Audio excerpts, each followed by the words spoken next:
Акидо Тојода, како председател на Јапонската асоциација на производители на возила, повторно ги критикуваше трендовите кои според него се исфорсирани.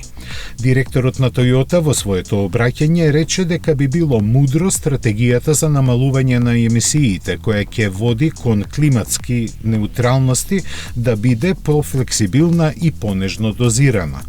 Искусниот менаџер го објасни својот став со загриженоста за јапонската економија, која би се соочила со потенцијална катастрофа доколку возилата со мотори со внатрешно согорување пред време бидат прогласени за мртви.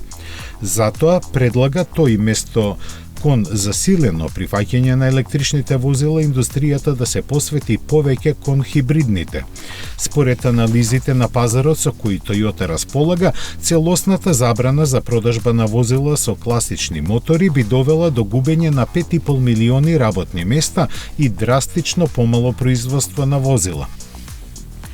Причината е што јапонската автомобилска индустрија е извозно ориентирана и сосема логичен деловен чекор за фабриките за возилата со мотори со внатрешно согорување да се преселат таму каде тие ќе може да се продаваат.